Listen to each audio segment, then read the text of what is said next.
on Your Money, we are talking family feuds. They can happen to the best of families, and when they do, they can tear your family apart. Family financial and legal expert Alexis Martin Neely is here with us today to let you know what to do if you find yourself in the middle of a family feud. Her advice is quite surprising. So when we're talking about family feuds, kind of explain for us, if you will, what kinds of family feuds you're talking about. Family feuds can range anywhere from a divorce, which is something that you hear about all the time, to fighting over a family member's property or money after someone dies, or even something as calamitous as someone's on life support and there's a feud between, do you keep them on life support or you take them off life support? Okay, so there's a whole range. What should people do? What's your advice to people who are in the middle of this kind of situation? Because a family may be small, maybe 2 people, maybe 10. Yes. Well, generally what people initially want to do, their first reaction is, I'm going to get my lawyer and I'm going to get into a big fight about this and bring this to court. And I really recommend against that.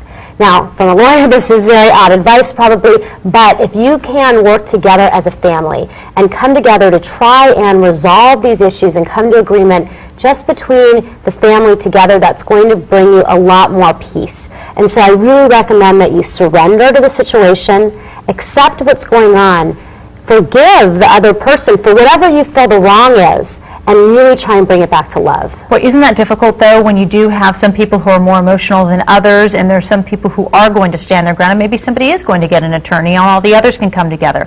What do you recommend in that? I mean, what can you tell people? Well, I really recommend that you look within yourself, and you try to look beyond the situation. You ask yourself, what kind of a person do you want to be in this situation? What do you want to bring to this situation? Do you want to bring more conflict, or do you want to bring joy, happiness, laughter, and love? Do you want to try and bring the family together, or are you willing to have this result in something where the family never talks again? Because that's what can happen and what can come out of these family feuds if they're not resolved in the right way. Well, and I would think the thing, too, is that if you can't find that peace among yourselves, you do have to hire a lawyer. You're going to be out more expense in the end anyway, because it is going to be fairly costly, especially if it's just the one person who is going that route. That's right. And sometimes if you cannot find peace among yourselves, at least you can find peace internally. And if you can look inside, ask yourself, what do you want to happen at the end of this scenario? Find the peace internally, even if it means that you're walking away from that thing that you believe that you're entitled to, the couch or the diamond ring or the $300,000, whatever it is. If you can walk away from that, and I know it's really hard to do that, but if you can let go of that thing that seems so important and really bring your own personal values to this and say, what kind of a person do I want to be?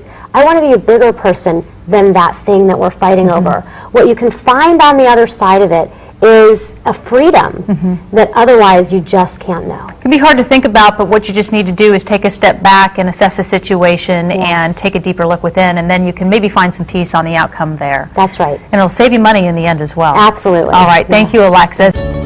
This has been Better.tv. We're always on with tips and ideas to make your life better. Send us your thoughts, ideas at Better.tv. Together, we'll make your home, family, and life better. Thanks for watching.